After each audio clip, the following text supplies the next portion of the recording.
Hello, my Melrose family. This is Nurse Heather, and I'm going to be reading Chapter 5, Adventure in the Night, from our book, The Mouse and the Motorcycle. When Ralph had mastered riding the motorcycle on the threadbare carpet, he went bumping over the roses on the less worn parts, under the dresser and the bedside table. That was fun, too. "Hey," whispered the boy, "come on out where I can see you." Boop, boop, boop, boop, boop, boop, boop. Ralph shot out into the moonlight, where he stopped, sitting jauntily on the motorcycle, with one foot resting on the floor. "Say," he said, "how about letting me take her out into the hall? You know, just for a little spin, to see how fast she'll go." "Promise you'll bring it back?" asked Keith. "Scout's honor," answered Ralph, who had picked up many expressions from children who had stayed in 215. "Okay. I'll tell you what," said Keith. "You can use it at night, and I'll use it in the daytime. I'll leave the door open an inch so you can get in.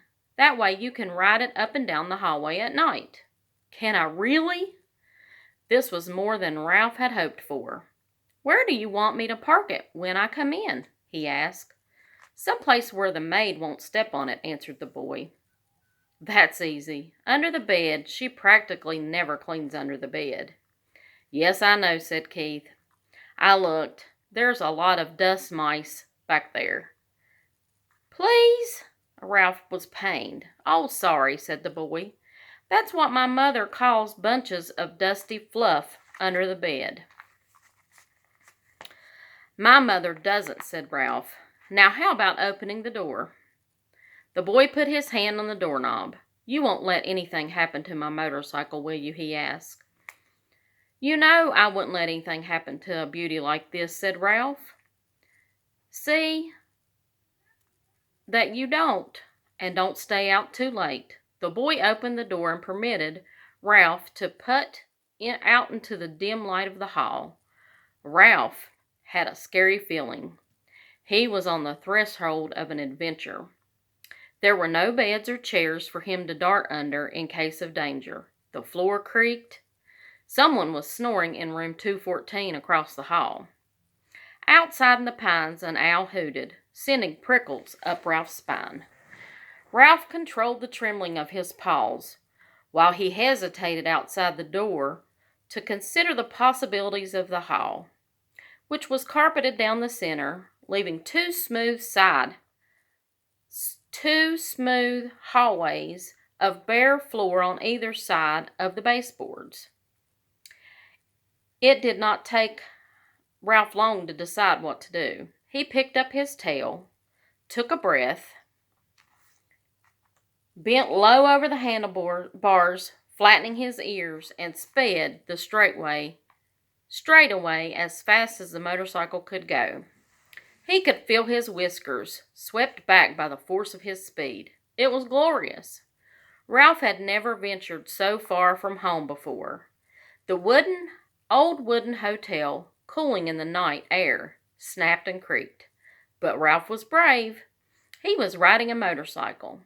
He passed room 213, ran out of breath, let momentum carry him past another noisy snore in room 211.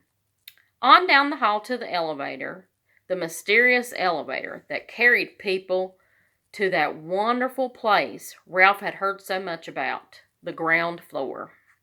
When Ralph came to the stairs, he stopped to look down, knowing it was impossible to ride a motorcycle downstairs, and at the same time wishing he could see for himself the wonders that lay below. He sniffed the air, and it seemed to him that he could smell the strange foods that he had heard about. Cinnamon buns with sticky frosting, turkey stuffing, and pancakes with maple syrup. A ray of moonlight from the window glinted on the glassy eye of a mounted deer's head over the stair landing, and startled Ralph, sending him down the hallway, past the broom closet and the linen room, to the end of the hall, where he had executed a sharp turn and started back. Exhilarated by speed, Ralph raced up and down, Once, when he heard some people getting off the elevator, he had to duck behind the curtain of the window at the end of the hall. Toward midnight, he passed his Aunt Sissy, scurrying along the baseboard. He waved and nearly lost control of the motorcycle. Aunt Sissy just stopped and stared while Ralph rode on, feeling pleased with himself and at the same time sorry for Aunt Sissy. Poor frightened thing, with only her feet to carry her from one crumb to the next. Up and down the hallway raced Ralph until, after the especially noisy burst of speed outside room 211, he was startled to hear a dog bark inside the room. Now it was Ralph's turn to be frightened. Oh, he thought, I'd better be careful. If there's one thing Ralph disliked, it was people traveling with dogs. Dogs always sniffed around where they had no business sniffing. Once a dog had even barked into the mouse hole in room 215. It was days before Ralph's mother got over that. Ralph heard someone moving around inside room 211, and looking back over his shoulder, he saw the door open and a tousled man in a bathrobe and slippers appeared carrying a little terrier. The man looked cross and sleepy. As he started down the hall toward the elevator with his dog, he was walking straight toward Ralph.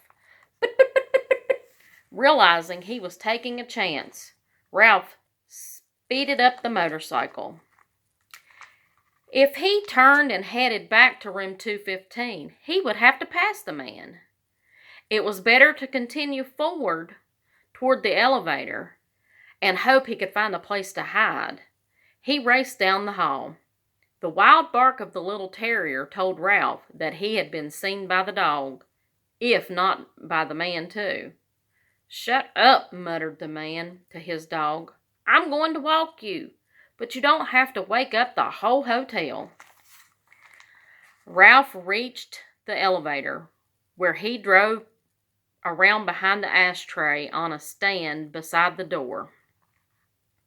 He stopped and waited, tense and frightened. Outside an owl hooted, was silent, and hooted again. A sudden breeze rattled windows and banged a door. Ralph's teeth began to chatter. The dog whimpered, but the man walked straight past Ralph, pushed a button, and in a moment stepped onto the elevator. "Whew," thought Ralph, when the elevator door had closed on the sleepy man and his noisy dog. Maybe he had better lie low for now. In a few minutes, the elevator returned to the second floor. As the man stepped out, the little dog looked over his shoulder and spied Ralph parked behind the ashtray stand.